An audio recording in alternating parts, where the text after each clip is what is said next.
you.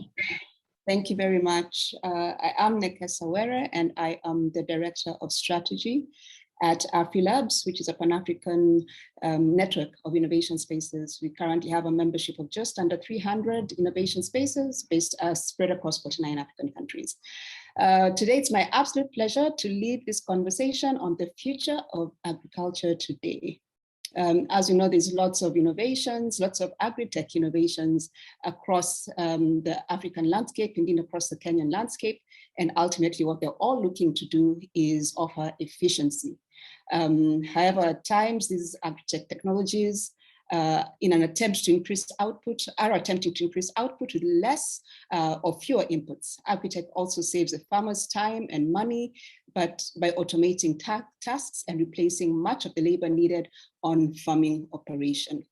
Now, Kenya has started making strides in this area by putting in place a 10-year agricultural sector transformation and growth strategy, 2019 to 2029.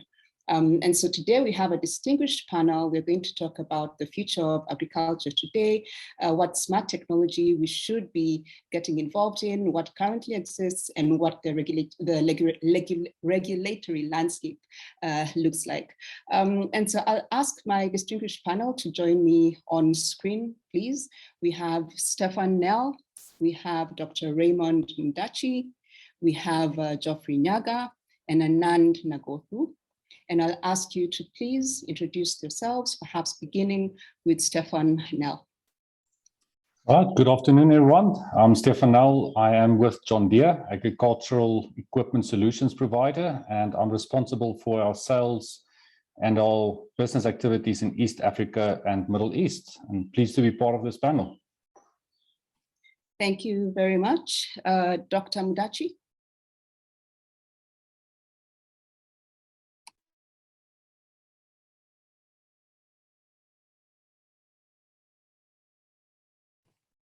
Dr. Mdachi, we don't hear you, you're muted. Sorry, my name is Raymond Mdachi. I work with the KALRO, which is a corporate body created under the Kenyan Agriculture and Livestock Research Act of 2013 to establish suitable legal and institutional framework for coordination of agricultural research in Kenya. Thank you. Thank you very much and welcome, Geoffrey.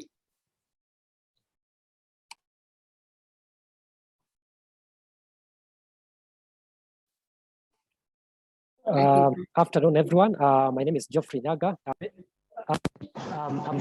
My name is Geoffrey Nyaga. I'm the current head of operations on a startup based in Nairobi called Astral Aerial, and we deal with autonomous aircraft operations, and that is for spraying and also mapping for both large scale and smallholder farms. Thank you, Geoffrey. It's great to have you. And finally, Anand. Hello, everyone. Good afternoon. My name is Anand Mohan Nagothu. I am the digital CEO of Technobrain Group and also the founder of QuickBasket.com. QuickBasket is a digital marketplace connecting farmers, especially the smallholder farmers, providing them direct access to the market, specifically with commercial kitchens like hotels, restaurants, hostels, schools, hospitals, etc. I'm glad to be here. Thank you. Thank you. Thank you very much, gentlemen. Now, as Maxwell mentioned, we probably wouldn't have a Q&A section. However, I encourage everyone that's listening to drop in your questions, your comments, and contributions to this conversation, and we will aim to try and incorporate them into the conversation.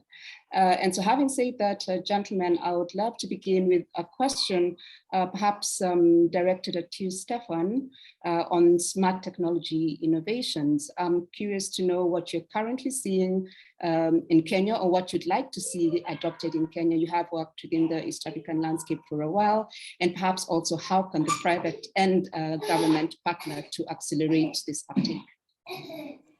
Sure, Kesa, thank you very much. So I think maybe to start off with what we would like to see. So obviously we'd like to see more food being produced on less land, friendly to the environment, so less carbon footprint, and obviously at a very affordable price for the consumer. technology is key to enable that. And if I can sum it up in basically 4 things, I think that can help us get there from a technology adoption point of view in Kenya. First of all, it would be to make sure that we give access of mechanization to all farmers.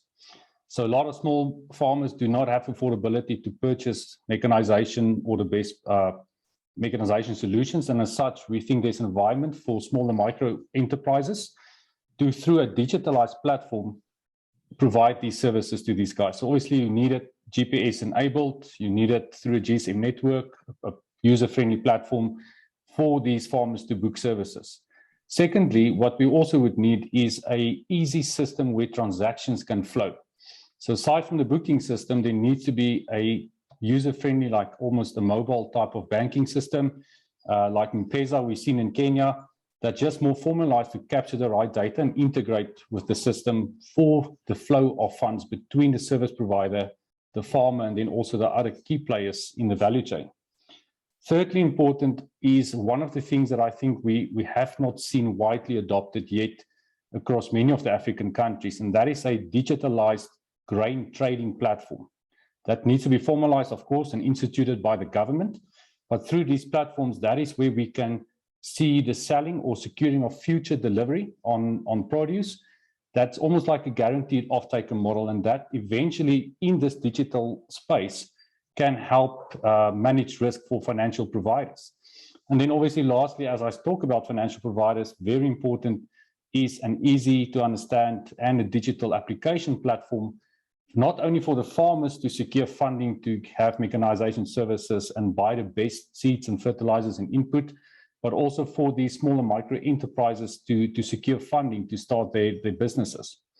And the government plays a central role in this, and the governments are the ones that needs to help giving the incentive for these entrepreneurs to come forward, get funding and support to get the system going, to have almost like a trial run with an ecosystem that I just described, and eventually to build a data pool, because data is central to all of this. If you have a centralized pool where all this data is captured throughout the value chain, that just makes the manageability of risk easier, and obviously the appetite for private sectors to come in. And then in closing, obviously for private sector, it's important to have an attractive environment to invest in.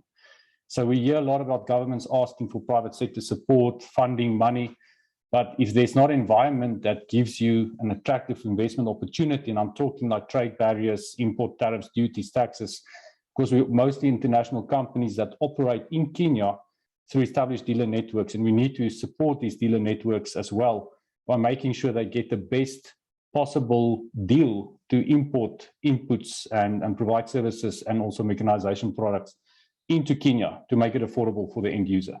So it's a lot to ask, but I think that is the key where technology plays a role to enable all of this, and obviously the data flow is very important. Thank you. I had several things there. I heard about the interconnectivity of different spaces. So yes, we are having an architect conversation, but I hear you talking about the connection between that and financing. I also hear you talk about digital inclusion, about creation of a trading platform, which says to me e-commerce, and there's also data. So there's all these things, and it seems that everything is related, so that in fixing one section of the ecosystem, we do indeed need to look at another sector as well. So thank you for that. Geoffrey, I'm curious what your thoughts are on that. You've been in the drone space for a while. What do you think Kenya should be doing? I think I can just, I totally agree with what Stephan has commented on. And just picking up on his point, there's a great need for digitization, especially as we come to the smallholder level. And this has had tremendous effects. And this is something that we've actually seen working with smallholder and both large-scale farmers on ground. So our background is we are using autonomous technology, in this case, drones, to do mapping as well as to do spraying. And one of the biggest challenges we've had actually is a lot of farmers in Kenya are not digitized in regards to their geographical locations are not known. The sizes of farms they are farming is not known. There's no database to show which crops most of these farmers are growing, and even land utilization, where somebody has 10 acres, yes, but and how much of that is actually being utilized. And so just to agree with Stephan, I think there's a huge need to, first of all, digitize all these farmers. And it's through that basic digitization that then we can be able even to integrate other aspects of finance, digital inclusion, and also include inclusivity when it comes also to decision making at higher levels. So one of the projects we are currently working on is digitizing 18,000 smallholder farmers in Migori County. And this starts with the basic functionalities of mapping them, knowing exactly how much of their land is being utilized, what they are planting, their accessibility to other infrastructure like collection centers, access to roads and other things. But coming now back to your question, Nekesa, about what are some of the other smart farming technology innovations that we can leverage or to adopt in Kenya, I think there's also a big gap when it comes to precision farming. And I'm glad that we have a representative from John Deere here, where a majority of this technology has not been introduced at smallholder level, and that is precision spraying or even utilization of other technologies. And I think this is one of the biggest things that we need to address going forward through public-private partnerships and also working with stakeholders to make sure this mechanization has been felt even by the smallest holder farmers across the country. Thank you for that, Geoffrey. Great remarks on the precision, and you also underscored what Stephan had mentioned around the digital inclusion. You're talking about digitalization and the importance for farmers to be included in that conversation as well. So I absolutely appreciate that. Now you've both kind of touched on it, but just for clarity, and also I welcome the rest of the panel to contribute to this. What would you say is the role of government and private sector in partnering to accelerate us towards these technologies that we need to begin to use? And perhaps let's go back to you, Stephan. Sure, no problem. So I think it's obviously, aside from the environment that government needs to create for private sector, but I think to work together, it is to get the full value chain. So we're talking about Kenya needs to go through its agro-industrialization phase, right? We want to do food processing, agro-processing, but what we've seen a lot in these projects is government sometimes would approach, or state government or government enterprise will approach a specific company and not all of them. And obviously you can put the best tractor with the best technology on the farm, but if you don't have figured out what happens after that produce is done, is there proper roads and infrastructure? Is there proper storage facilities? Is there a market to trade? One day when Africa Continental Free Trade Agreement really takes off, can the ports handle that capacity or not? And I think that is the role that the government needs to play, is to create that environment. And AmCham is actually a very nice inhibitor for this, but this is where we need to come together with all the players throughout the value chain to work on these projects and get funding together to get a sustainable project off the ground. And obviously training and education of these small enterprises as well as these farmers are also very important. Absolutely, Geoffrey. I'm in total agreement with Mr. Stephan here. Just to add on that, there's a great need at a national government level for harmonization of efforts when it comes to digitization. One of the things we've noticed is you might find the national government is doing an aspect of digitization, duplicating the efforts of a county government. And also on the private sector, we've seen where large players, whether they are chemical companies, or seed companies, where they're also doing their digitization of this, the same farmers, but that data is not being shared across. So I think just to reduce that, just in agreement with Mr. Stephan here, is we need to come together as stakeholders so that there's no duplication of efforts, but really is also to see what is the best possible way forward so that we are all helping each other to build the entire ecosystem. Thank you very much for that, Geoffrey. Can I add something? Yeah, please go ahead. I think the government, since it realizes that smart farming is the way to go, they need, and there's all this digitization, and they need to ensure that we have connectivity, internet connectivity in most of the counties available to farmers. So they need to engage the service providers and ensure that they give services that are affordable for these poor farmers. Thank you. Thank you very much, Dr. Mdachi. Again, speaking to the interconnectivity of all these solutions and the kind of environment that we are wanting to build. It's impossible, well, next to impossible to implement our agri-tech solutions without the connectivity of the infrastructure that you speak about. Thank you very much for that. Anand, I'm curious to get your thoughts as well, but as you answer that, I'm quite curious to hear from you. How would you say that the Kenyan agricultural sector is doing in leveraging these new technologies to enhance both crop and livestock production? And you have an interesting background because you are the CEO digital at Technobrain, and you also have a startup that you're working on. So I'm curious about your personal experiences as well. Sure. Thanks a lot. Yes, there is so much happening across the world and in Kenya as well when it comes to the new technologies in the agriculture space. And some of our panelists have already spoken about the data lake and sharing the data among all the stakeholders. Now, how well we are doing and how farmers in Kenya are leveraging these technologies. On some technologies, yes, we are leading, especially when it comes to mobile money and mobile related technologies. But a lot of other aspects when it comes to the AI, artificial intelligence, IoT, blockchain, e-commerce, especially mobile commerce, social commerce. So we have a long way to go.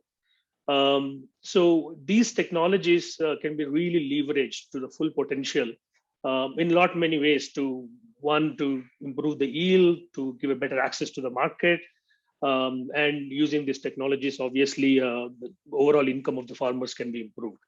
For example, why many of this AI, or I will speak more from a software point of view because my background is strong on the software side. Some of the technologies for the smallholders, the cost is high unless they pull together and it becomes a shared kind of a model. And the other aspect is that there is a bit of a lack of awareness at the grassroots levels of what are the technologies available. For example, using IoT sensors, we can avoid cows falling sick, or we can avoid the post-harvest losses, or even optimize the fertilizer usage, because the sensors continue to give us the accurate data all the time, and then we can make better decisions. Artificial intelligence, especially using predictive analytics, could help our farmers to increase the yield. For example, getting weather information and as well as market information so that they can make right decisions at the right point of time. The other one is the blockchain, which can provide the traceability and shows the incentive to all the stakeholders, can greatly enhance the efficiencies on both sides. The farmers could trust the inputs that are coming, and also consumers also could trust the produce that is coming in, because it can provide the end-to-end traceability throughout the supply chain. Most of the time, we look at the intermediaries for the inefficiencies, but it is lack of the technology and the systems that we haven't been able to put in place, causing the inefficiencies. And finally, e-commerce, especially that's the background I'm coming from when it comes to Quick Basket. Quick Basket is today connecting the smallholder farmers directly with the market, where they can transparently sell their produce and have a consistent access to market. One of the challenges that it's not that there is no market. The market is consistency and sustainability is one of the major inefficiencies in the system. And by creating innovative e-commerce models, and e-commerce technology is widely available, by leveraging that, we can actually give a great a tool for farmer to access the market. I mean, if you go, first of all these are required to the farmer: access to market, access to finance, access to information, access to inputs, mechanization. All these are required. But if you see the starting point, if you go and ask the farmer, they would say, give me access to the market, which I already have. And then once the trust is established, you move to the next level and they start trusting us. And then information that we provide becomes much more, it will have a more utility value. So these are the technologies that we can look at leveraging. Thank you. Thank you for that, Anand. So what strikes me again is that you speak towards education, which has already been touched on this panel, that there is a lack of awareness. But also what I hear you say is that for us to get there, we need to involve the farmers, involve the users in these conversations. And so let us meet them at the point where they find it important, so offering market, and then graduating into conversations around emerging technologies and so on. And then that might be the way to get a critical mass of farmers on board. Absolutely. Thank you for that. Dr. Mdachi, a question on policy. What are some of the key policy and regulatory challenges or considerations that need to be taken into account to encourage greater investment as well as adoption of modern technology in agriculture and the livestock space?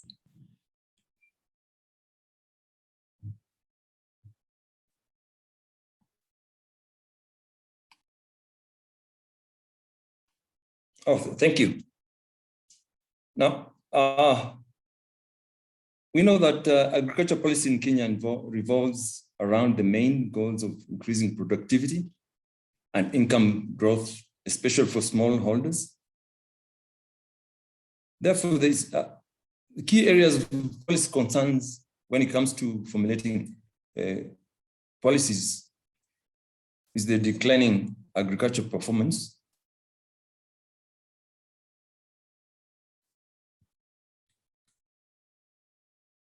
limited high potential agricultural land and over reliance on rain-fed agriculture, poor and adequate rural infrastructure, inadequate and declining research in agriculture, limited development and exploitation of livestock sector, and lack of comprehensive land use policy. Now, the ideal process of formulating and implementation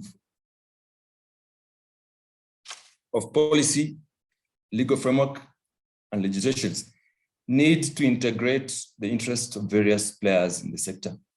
That means it requires adequate review of other relevant policy documents, literature, coordination and harmonization of policies.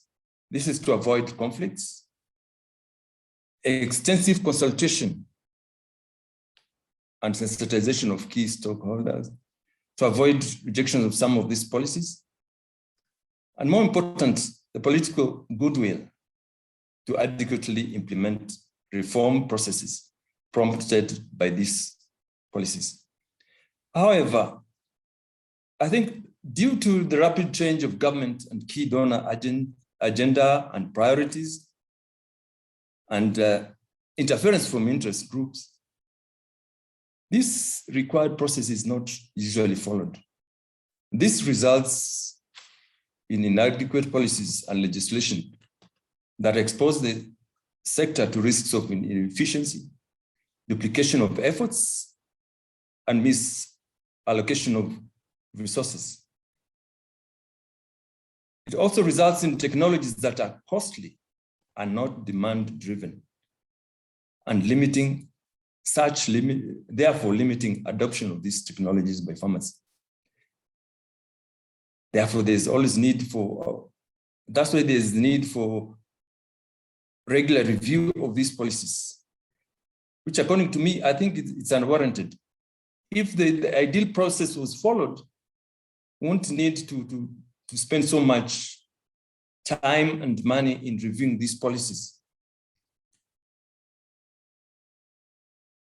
Because when you review the policies, you're hoping that you'll be able to increase adoption of these technologies necessary to transform the agriculture sector, which might not be the case. Now, the adoption of agricultural technologies can lead to increased productivity. But key policy and regulatory consideration needs to be taken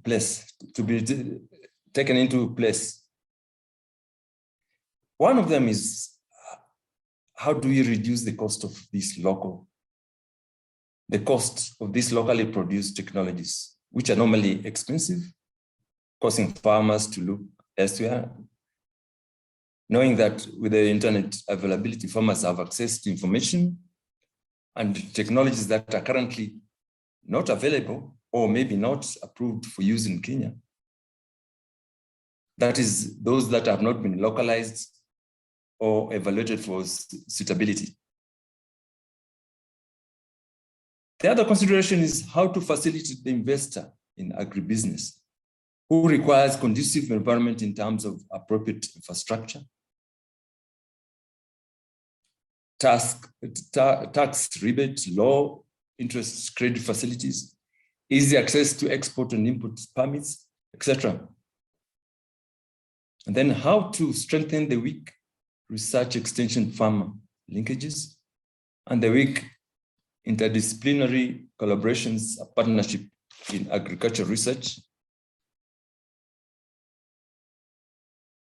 Another consideration is how to enhance capacity for agriculture research in terms of personnel, infrastructure, retention of scientists. These are some of the constraints that have been found to hinder adoption of technologies.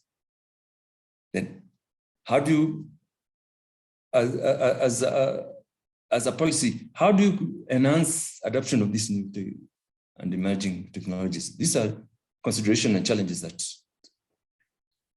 the policies need to address. Thank you.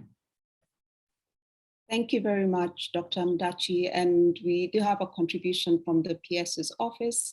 Thank you, everyone. Dear everyone, useful discussions. I'm looking forward to a practical way forward.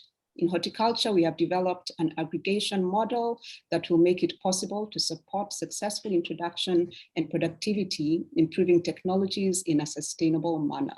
And so this really speaks to the value chain that was initially mentioned by Stephan, and that Dr. Mdachi has so eloquently built up on, because we really are talking about an end-to-end solution that begins or that incorporates everything from the kinds of policies that we put in place all the way to inclusion of the farmers and how we educate them to take great advantage of the opportunities available, and also all the infrastructure from e-commerce to fintech to funding and finance in between.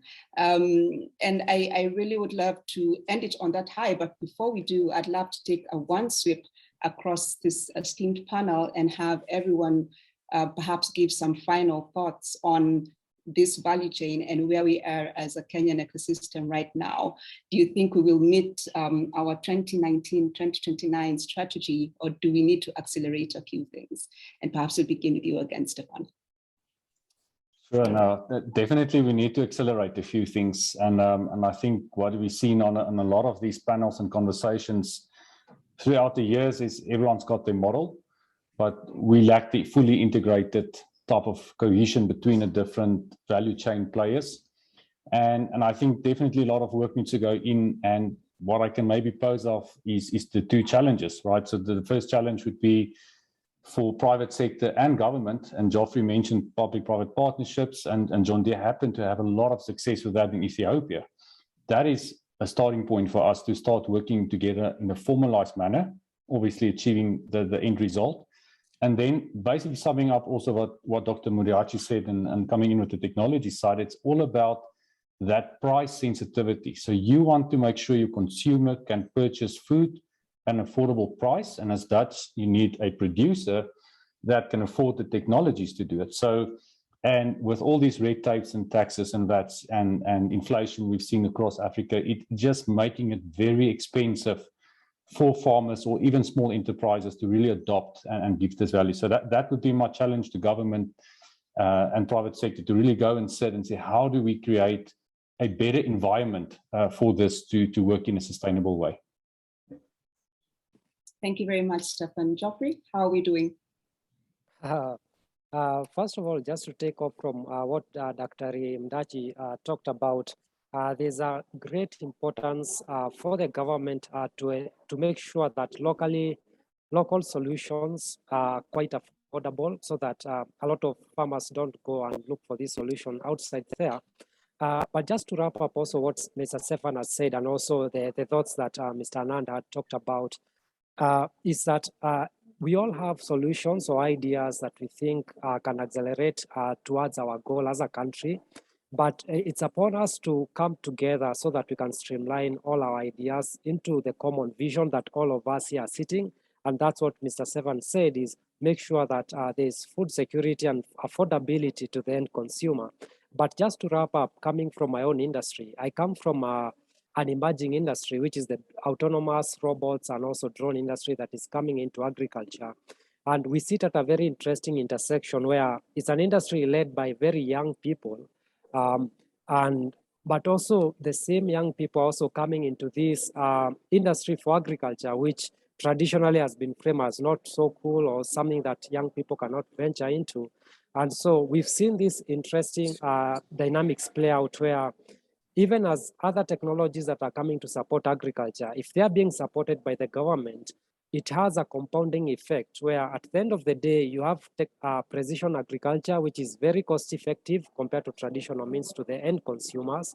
But at the same time, it has a cascading effect where a lot of young people get employed. The same end consumers are now digitized and now have access to funding and a lot of the work that Mr. Anand is doing, even with Quick Basket. And so at the end of the day, we find that we have a compounding effect to the society, apart from just the agriculture itself. And that's some of the ideas that I would really love for the government to support us going forward. Thank you so much. Great ideas. Thank you, Geoffrey. Anand? Yeah, it's the same here. I'm building on what Stephan and Geoffrey had said. It's the most effective way is digital, because the digital intervention is not so expensive intervention. That's point number one. And it's easy to create shared economy models and some of the peer-to-peer models, which Geoffrey has pointed upon.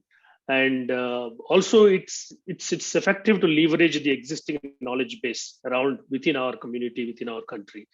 And it is also the most efficient way to have a network effect that can go viral. So to accelerate, yeah, is there a need to accelerate? 100%. And how to accelerate digital is the best way is what we all think here. I'm happy that all of us are on the same page.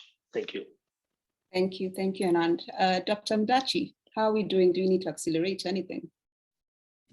Yes, we do. And one of the things is that we have a lot of the youth who are technology savvy. We need to, the government needs to encourage them to be involved in agribusiness, because most of them are just, they are jobless, but yet they think agriculture is for, the older generation. While with all these technologies that are here, I mean, the old generation don't know how to use it. So it's the young people who should do it. But is there some incentive? Because most of them are looking for quick cash. How are we going to make them come into this sector? That is the challenge that the government and all stakeholders need to look at. Thank you. Thank you. Thank you very much, Dr. Mdachi. We need to make agriculture a lot more enticing and attractive to the younger generation. We hear you. Gentlemen, it's been an absolute pleasure hosting you for this session, and I thank you for your time and thank the American Chamber of Commerce for trusting me with this session. It's now my pleasure to hand over to Raymond Vergara to lead our conversation on financing agricultural transformation. Raymond is the founder and CEO of Adapter. Over to you, Raymond. Thank you, Nekesa. I think your panel and the previous panel show how technology, and I think I heard about the aggregation of value chains is so critical, and actually very impressive developments in the market today of how it can transform and change the lives of many here in Kenya. But equally important, this panel, or our panel, panel 3, Financing Agricultural Transformation, it really deals with the core or the big issue, which is how do we transform capital? The capital equally has to transform itself to support the advancements in technology and value chains. So let me introduce myself. My name is Germán Begarra. I'm the founder and CEO of Adapta Earth. We are the first climate adaptation credit facility in the region, seeded by the Bill and Melinda Gates Foundation and in partnership with One CGIAR and USAID. So very happy to have been invited by the Chamber of Commerce to moderate this panel. And we have a phenomenal group of bankers, foundation members, and initiatives, bilateral initiatives that I think can give us some good ideas of what we can do to actually transform capital. We're very happy that ABSA is our co-sponsor. As such, I'd like to give ABSA and its representative, Elizabeth Wasuma, the opportunity to give us some opening remarks and also introduce herself, Elizabeth, and tell us what ABSA is all about and doing basically in the agribusiness sector. So, Elizabeth. Thank you very much, Herman. I appreciate your introduction. My name is Elizabeth Wasuna, Business Banking Director at ABSA Bank Kenya, PLC. I'm really excited to be here today to just make some opening remarks as the official sponsor for this particular session. So let me just do the formal bit by just acknowledging the American Chamber of Commerce officials and members led by Maxwell, able leadership of Maxwell, distinguished panelists, distinguished guests, all protocols observed, because you're all distinguished as you are in this session. Good evening and good afternoon to those who are on the call. It is indeed a pleasure to be joining you here today for this important and timely AmCham Agriculture Symposium as we deliberate on various issues affecting agricultural transformation in our country, Kenya. The COVID-19 pandemic has undoubtedly had an impact, a negative impact for that matter, on several areas of the economy, including agriculture. The government's and stakeholders' efforts, especially financial institutions and development partners, to ensure the recovery and sustainability of many sectors of the economy, including agriculture, are thus greatly lauded. As a result, today's event is particularly relevant and will help augment continuing efforts. ABSA Bank is therefore a proud sponsor of this symposium, which provides a forum for relevant discussions aligned with the government's Big Four agenda on food security through sustainable agriculture. Ladies and gentlemen, as you're all aware, Kenya's agricultural sector is not just the country's economic backbone, but is also a source of income for many families. This industry employs more than 40% of the entire population and 70% of rural population, contributing around 33% of our country's GDP. In addition, the industry accounts for 65% of the country's exports, providing 18% of all formal jobs. Despite this enormous contribution, smallholder farmers and agricultural entrepreneurs continue to encounter difficulties in expanding their businesses and enhancing the quality of their products. Lack of funding, training, and access to appropriate farming technologies are only a few examples of the challenges that they undergo. While financial sector players such as ourselves are paying more attention to the industry, participation remains low, with Kenyan commercial banks lending a total of 108 billion, or 3.59% of total loans, to the agriculture sector last year. Unpredictable weather conditions, the small-scale subsistence farming nature of most farmers, slow adoption of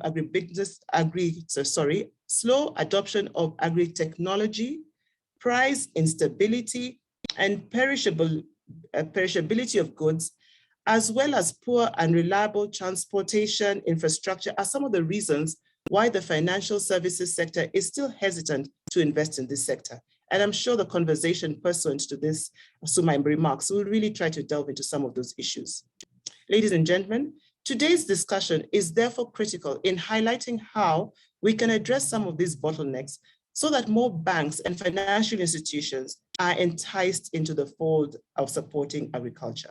From an ABSA perspective, let me briefly mention that we are refocusing our attention to the sector, and we aim to grow our market share in the agribusiness space from the current 11% to 20% in the next few years. It is our sure commitment. As part of the support, we have advanced the sector during the pandemic period, where loans, moratoriums for the flour companies, for which we banked quite a number of them last year, and as well as SME operating in the agriculture value chains. This really supported the agriculture sector to remain afloat and therefore jump right back on as soon as they were able to. Lastly, and in addition to retaining the services of our business agriculture specialists to guide the bank and understand the structured lending within the agri space. We can't purport to know it all. We needed an agribusiness specialist. We are currently in the process of unveiling a digital solution to help address some of the challenges associated with lending to the sector. Finally, ladies and gentlemen, I believe that Kenya is ripe for increased agriculture financing by incentivizing both finances and agriculture value chain actors to take on the investment risks.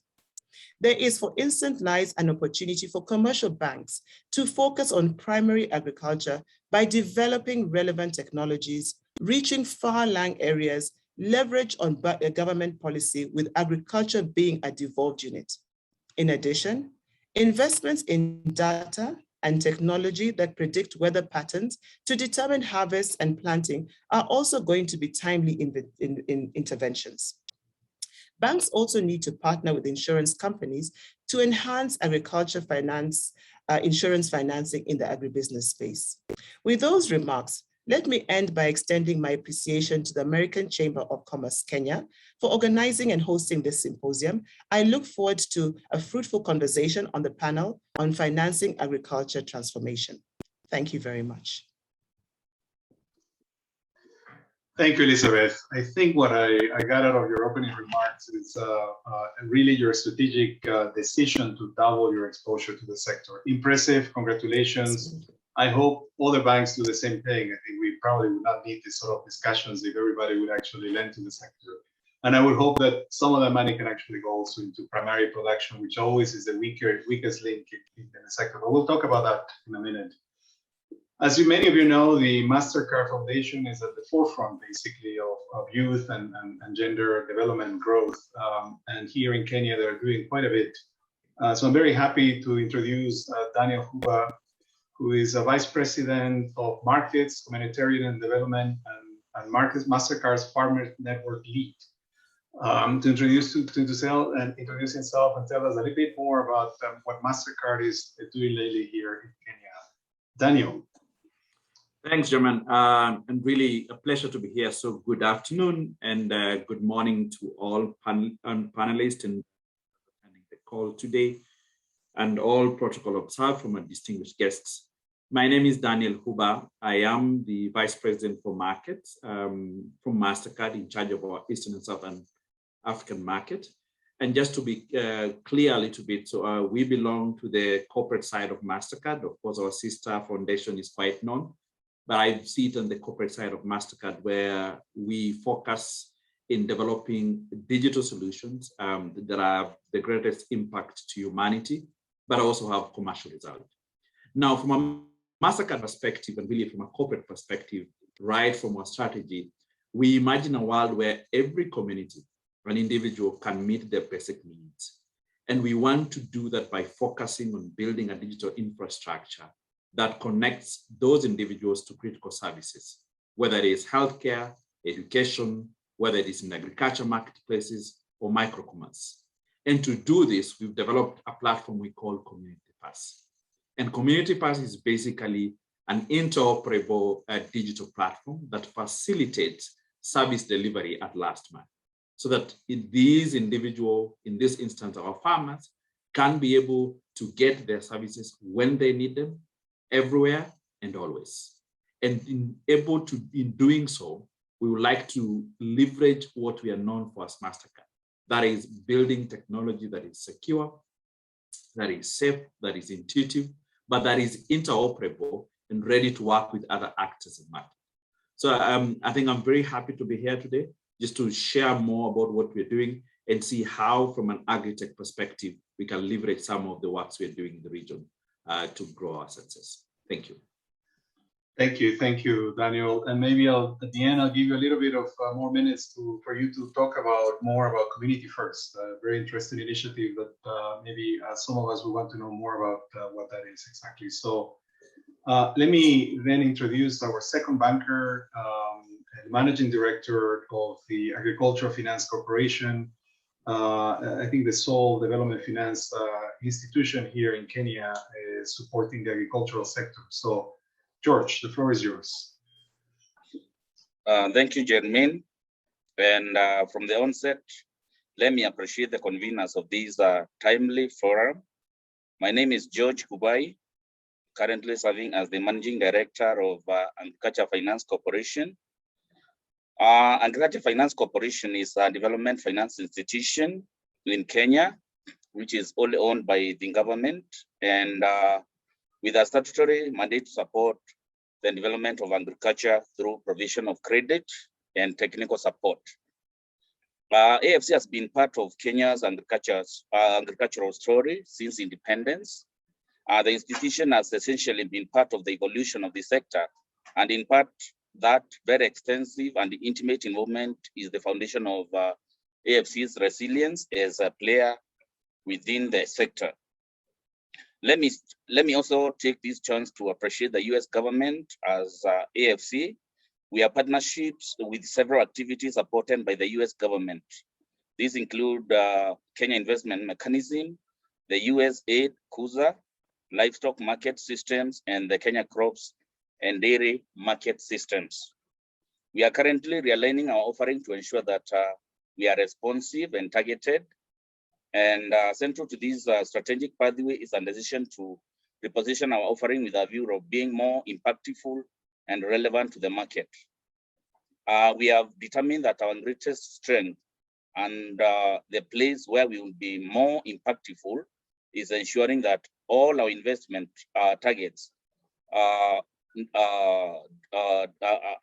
think I just want to say that all our investment target to basically de-risk the sector and enable other financial institutions to join this space.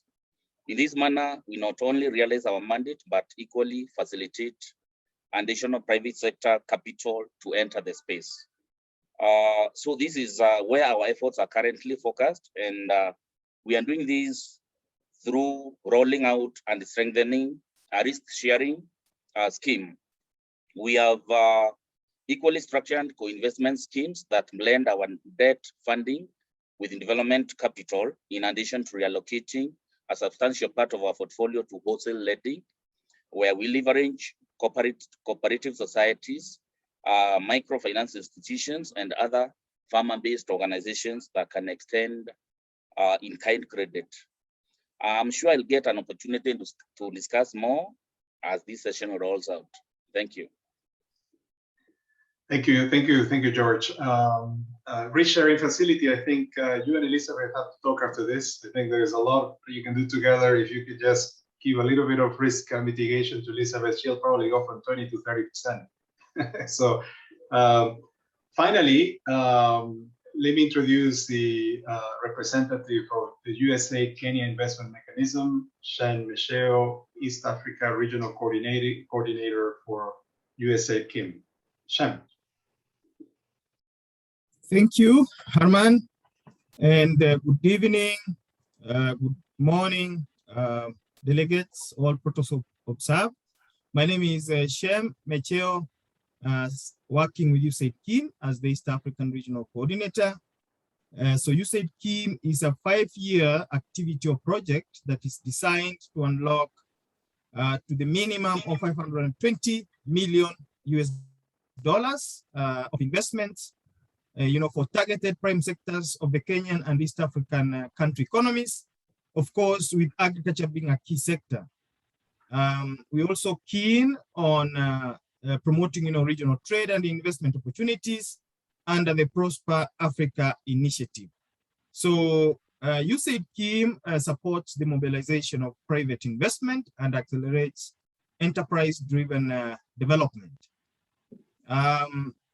The design, this intervention or activity or project is designed to appropriately address challenges in mobilizing funding at the SME or enterprise level, and also at the financial institution stroke investor levels. So basically looking at both the demand and supply sides, as well as in the Kenya's business enabling environment. So on policy related issues as well. I'm also very much excited to be here. Thank you. Thank you, Shem.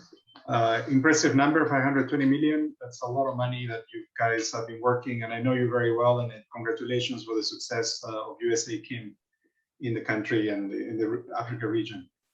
I wanted to start asking a couple of questions to first the bankers. Maybe Elizabeth, I don't know if you're still there. I don't see you in my.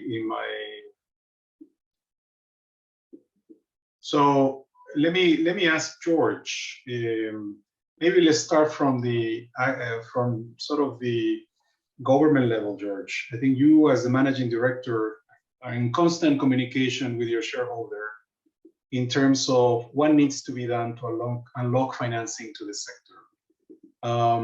It would be great if you can share with us some of those discussions in terms of what policies are you asking the government to enact, or what policies may you know that the government is preparing to enact to actually support the agricultural sector? Thank you, Jermaine. I believe the greatest incentive that will allow more capital and deals to flow to agriculture is market system development. The challenge of having unstructured and underdeveloped markets means that financial institutions cannot, with confidence, see how the investments will be repaid. There is a lot that needs to be undertaken around this area.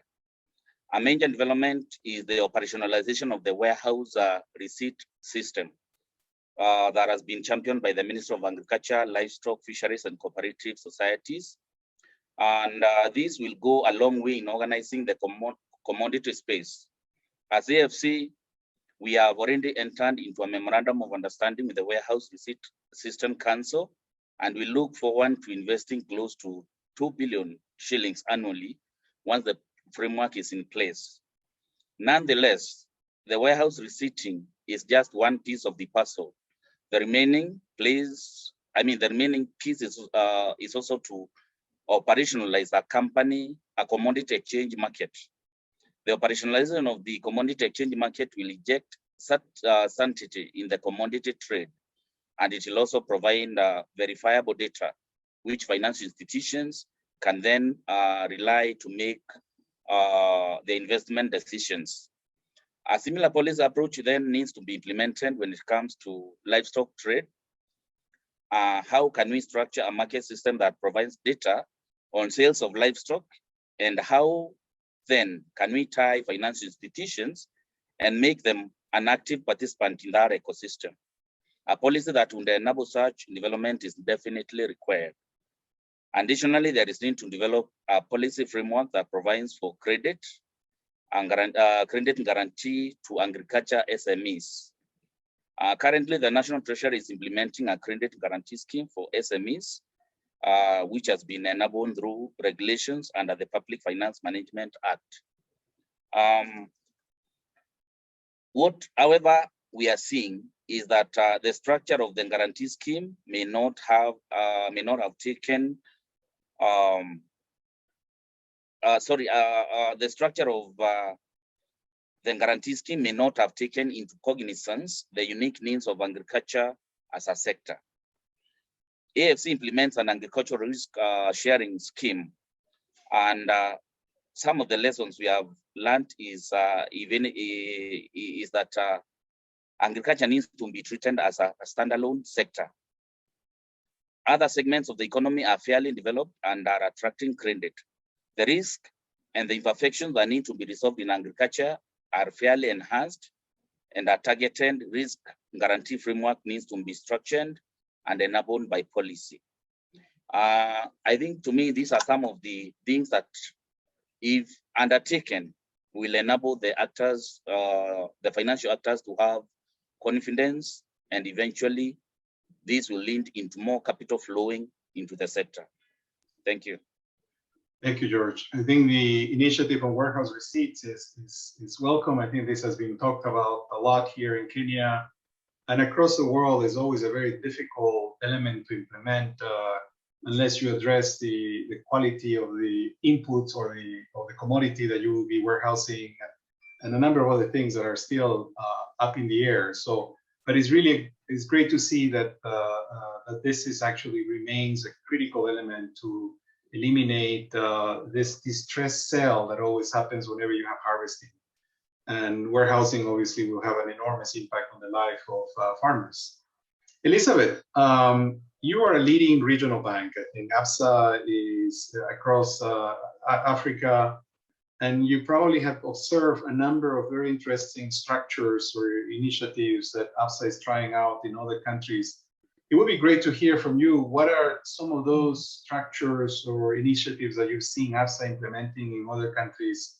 And what would it take for you to actually do the same thing here in Kenya? Thank you very much, Herman. There are lots of things that we're trying as a bank. And as you rightfully mentioned, we are across Africa.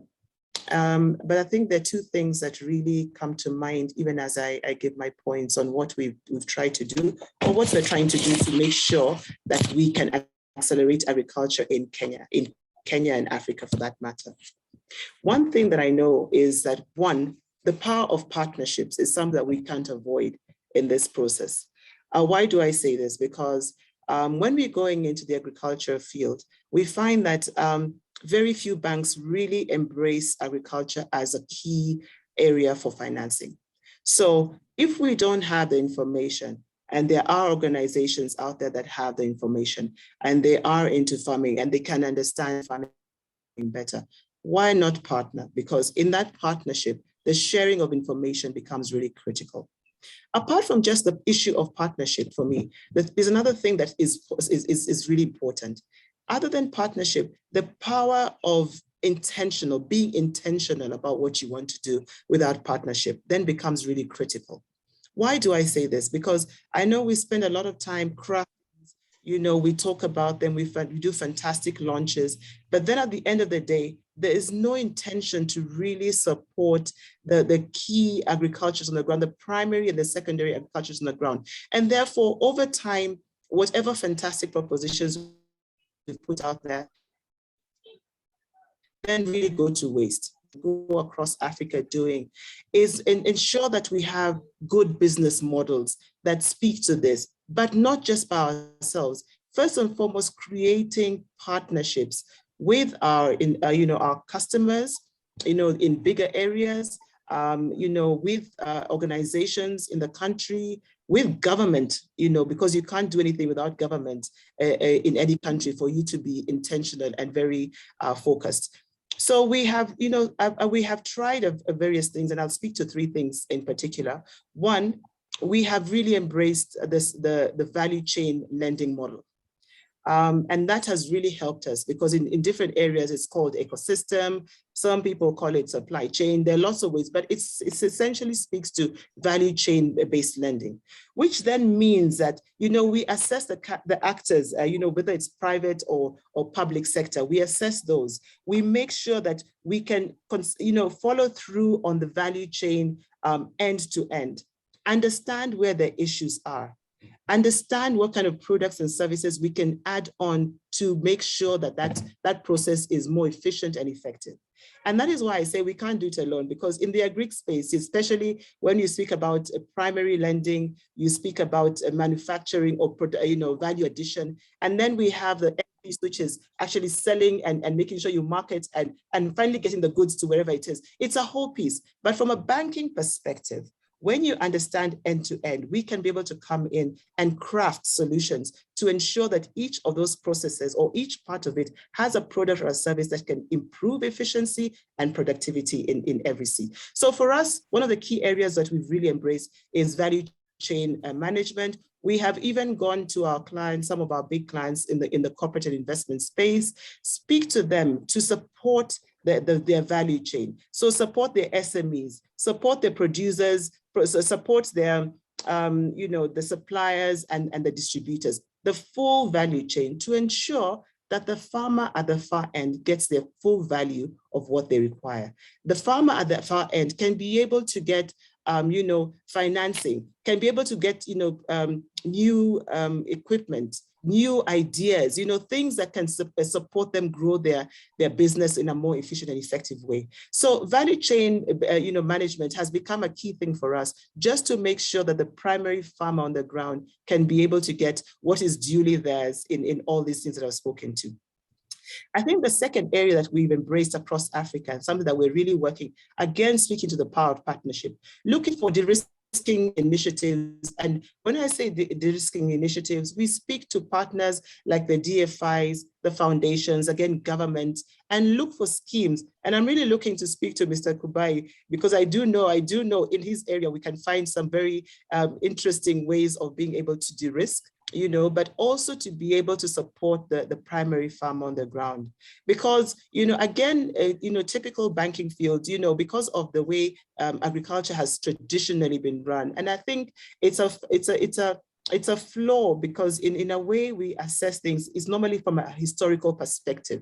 So if things have not worked in the past, it's very difficult to project into the future unless you can have a partner who can support you in a de-risking initiative. And so as a bank, again, we always look for these partners to be able to support the agriculture. And as we get information, as we build in our own data, we are better able to support, in terms of financing in the agriculture space. I think the third area that we speak to is really to encourage farmers to embrace the green finance. It's a novel term, and I can assure you a lot of farmers on the ground have no clue when you speak about green finance, what it is. It's to, first of all, educate them in that area. And then number two, to ensure that we can support them with the financial instruments. Because again, this is an area that has a lot of sustainable development projects that are out there. There are lots of people who are willing to support our farmers, agriculture farmers, based on the green finance. And so these are the three areas as a bank, and especially in the Kenyan space, where we tend to be more advanced than the other areas in Africa. We are really trying to ensure we can embrace them and share our stories and really support agriculture. Because if we do not support it, really, we will be creating a chaotic environment moving on. So I think I'll stop there, Herman, and let others perhaps get some. I have to say, Elizabeth, it's really impressive to hear a banker speak about the way you speak, so passionate about the importance of green financing and really making sure that the farmer gets the best that the farmer should get, and your willingness basically to work with others like IFC and others to de-risk and partnerships. So really welcome initiatives, and really very exciting to hear ABSA doing all this.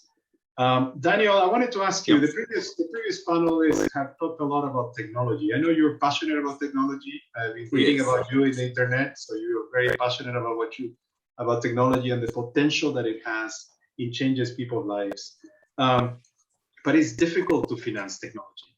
It's always a challenge. So maybe you can tell us a little bit about how can we go about financing some of the agri-tech or fintech technologies that we're seeing in the market today. Thanks, Herman. And really a good question, because technology really is a driver that will underpin some of the initiatives you're talking about here. We've raised the element of the importance of data and the importance of reliable data to help financial institutions make informed decisions, and therefore to reduce the cost of actually judging the creditworthiness of some of the value chain actors.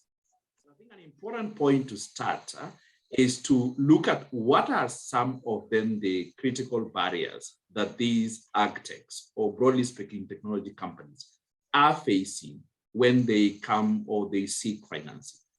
The first key one is really they don't have a long, credible track record. A number of them are in early days. Others are in their maturity model. but many of them have not built in the necessary experience to then and get the trust of the various financiers. So that's a critical point.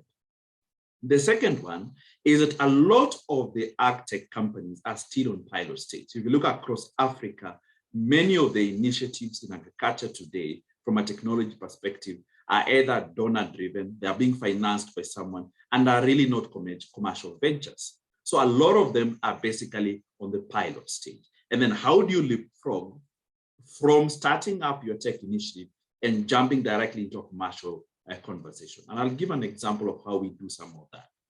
The third is really, how then is the tech company organized from a business model perspective to withhold the challenges or the shocks that will come based on the various things we see in the world? COVID-19 is an example of that there are economic shocks that are coming, and how prepared are the company to execute during those difficult times?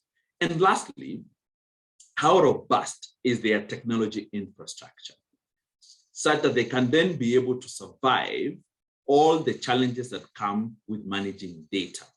And we now know, for example, in Kenya, we've just signed up a Data Privacy Act, and there's an expectation of seriousness with which we will handle data, in this instance, farmer data, for example. So how robust are the platforms to do that? So that is the landscape of where we are with these tech players. Now, what can then be done to be able to turn that around and make them attractive for financiers to look at them as going concerns, scalable businesses worth of the investment? Now, one of the things we are doing from a MasterCard perspective is to go back to really our fundamentals, where we believe as MasterCard that we can be able to digitally and financially include individuals. We've committed to be able to bring up to 1 billion people and 50 million MSMEs into the digital economy by 2025.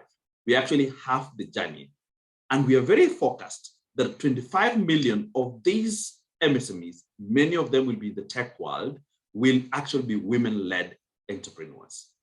Now, to be able to unlock those challenges we talked about, to make them attractive to financial institutions and other sort of financials, there are three things that from a MasterCard perspective we believe are critical. The first one is, how do we build an interoperable shared digital infrastructure? And what do I mean by that? One of the challenges for scale from a technology perspective by the technology companies is the fact that it is expensive to invest in a scalable technology that can withstand threat of attack, that can be reliable from a data consumption and management perspective. So as MasterCard, one of the things we are doing is to build that layer of infrastructure with a couple of capabilities. One of them is an inclusive ID capability, biometric, that these tech companies can then consume and don't need to build from scratch.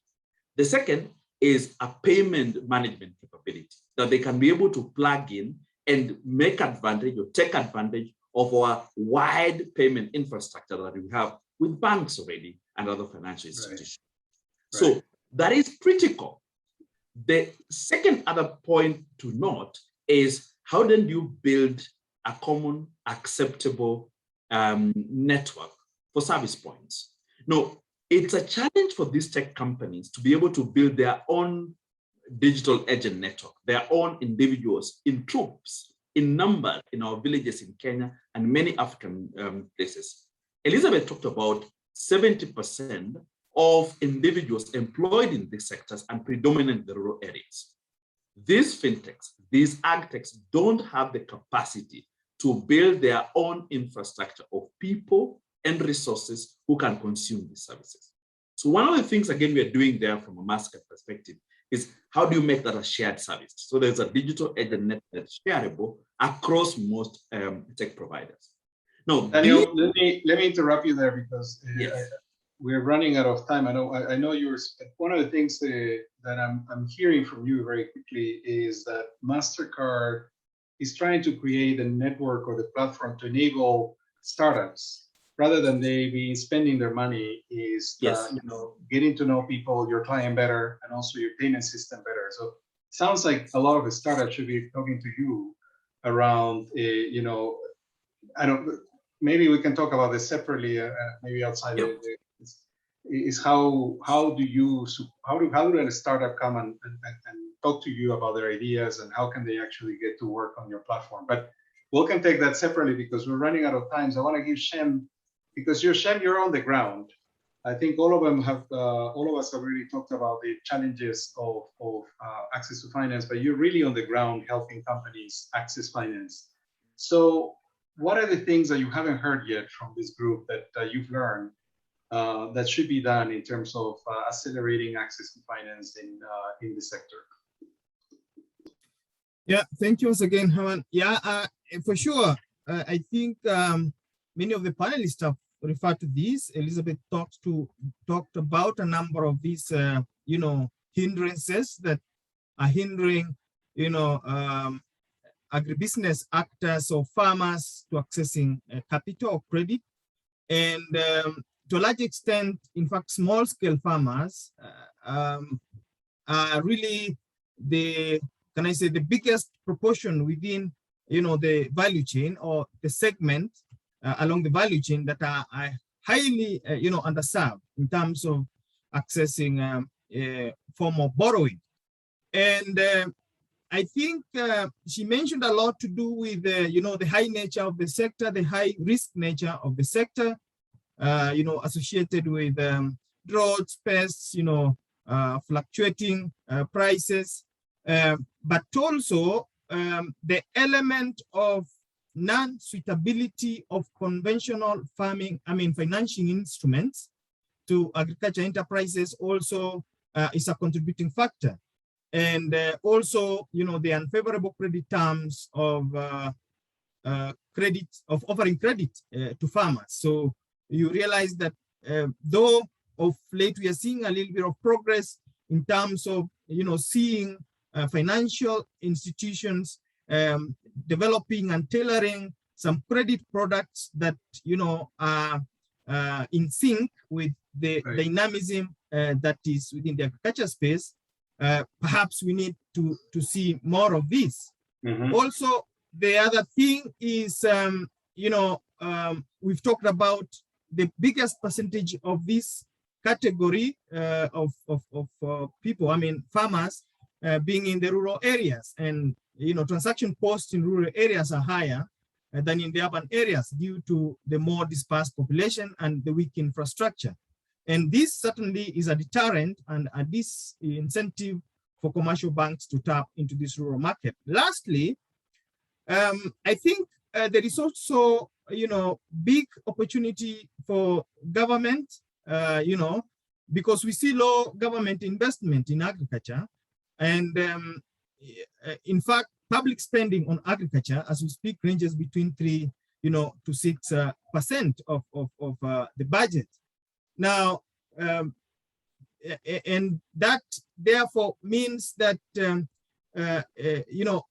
government can de-risk in a way to really promote private sector to crowd into this space by, de-risking some of the risks that are featuring in this space. That last point that you're making is a phenomenal point. And I don't know if you've been reading the news, but the head of a big asset manager, Larry Fink from BlackRock, just made the point, exactly sort of a similar point, that we should actually get the DFIs, like my ex-employer, the IFC and others, to actually play the role that Elizabeth and George are looking for, sort of de-risking a lot of the credit risk and getting banks more comfortable lending exactly to the people that you're talking about, the ones that get the less basically from financing.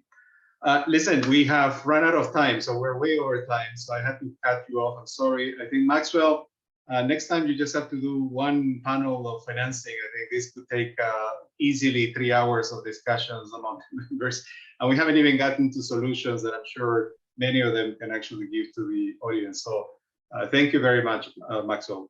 Over to you. Thank you very much, Arman, and fellow panelists.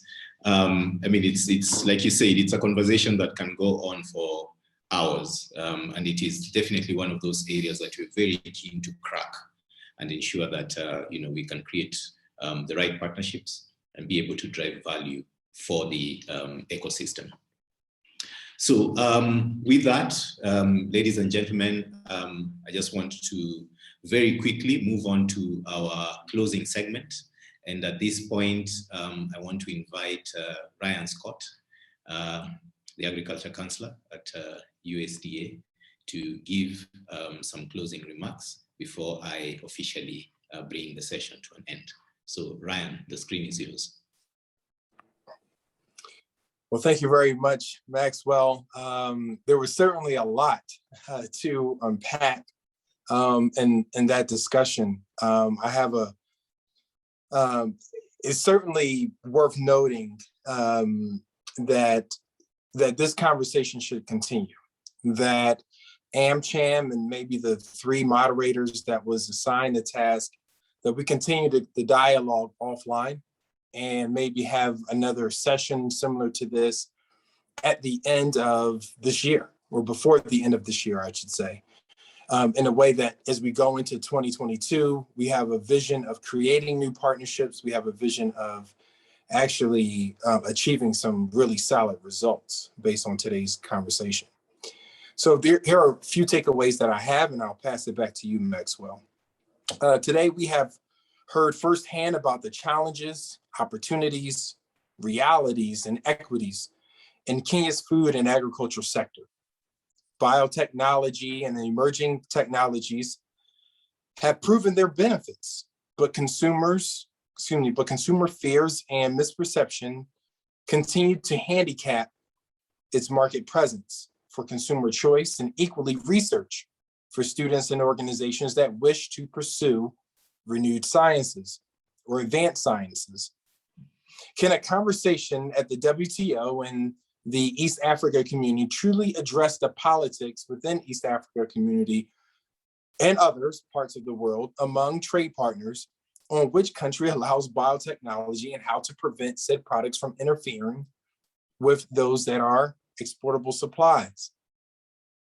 The aim is to have less carbon footprint and the need to increase technology for all small enterprises across the value chain through mobile banking, digital grain trading, and other platforms that help build connections between service providers and farmers. With or without these systems, would Kenya's agriculture economy and its exportable prospects be fully ready for the Africa Continental Free Trade Agreement today? If the answer is no or yes, how can we make agribusiness across the value chain attractive to financial institutions? All of these are valid and critical points that need to be addressed and strategized with the aim of achievable results. And I think the best way of doing that is to continuing the dialogue, and hopefully we can have another session similar to this at the end of this year, before the end of this year, but in the meantime, continuing the dialogue offline in the 3 different components that was set out today. Thank you for the opportunity again, for providing closing remarks and for being invited and participating in this great event. Look forward to further engaging with all of you on this discussion and also on others and offline. Thank you again, Maxwell and AmCham's Agriculture Task Force. Thank you. Thank you. Thank you very much, Ryan. And thank you for just bringing it all together for us. And, you know, I do agree that this is just the beginning. It's a very fast step on many steps that we will take together as we see how we can transform the agriculture space here in Kenya. I do recognize that we still have PS Kimutai and PS Boga. So if any of you PSs would like to just, you don't even have to turn on your video in case bandwidth is a problem. If you just want to say a few words before we close, please just feel free to unmute and go ahead. I'll give you a few seconds to respond if you're actually on the line. If not, then I'll proceed to close the session.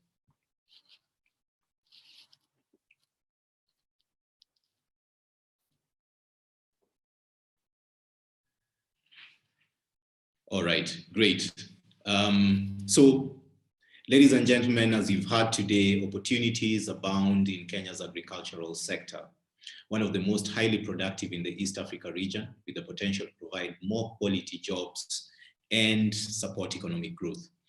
However, leveraging partnerships, as you've heard and has been repeated over and over during the panels, leveraging partnerships, technology, innovative financing solutions, and addressing policy gaps is necessary for us to ensure that we make the sector more attractive to investment across the entire agribusiness value chain.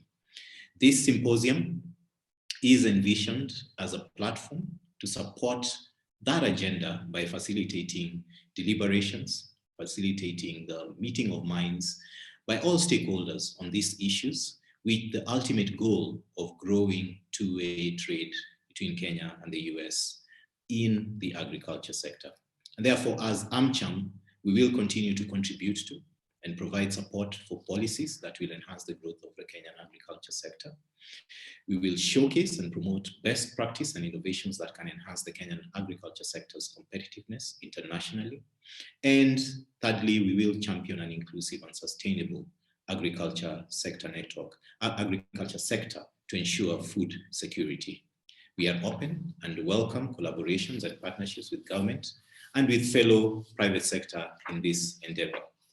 Ladies and gentlemen, it is our sincere gratitude to you all for joining us during this inaugural AmCham Agriculture Symposium. Special thank you to our keynote speakers, Ryan Scott, whom we've heard for just a few minutes ago. He's the Agriculture Counselor at USDA, Foreign Agriculture Service of the US Embassy. And to our chief guests, Honorable Harry Kemutai, Principal Secretary, State Department of Livestock, and Honorable Professor Amadi Boga, Principal Secretary, State Department of Crop Development and Agricultural Research. Even though there were challenges with connectivity, we still appreciate their time, and we've seen quite some active inputs as well on chat as we moved along from Professor Boga. We also want to thank all our panelists representing various government agencies, private sector bodies, and development partners for sharing their perspectives and insights with us this evening and this morning. Last but not least, a special thank you to ABSA for their partnership and sponsorship of this year's symposium. Ladies and gentlemen, with that, I want to bring the session to an end. Have a wonderful evening and a wonderful day for those in the US. Asanteni sana, thank you, and have a good day. Bye-bye.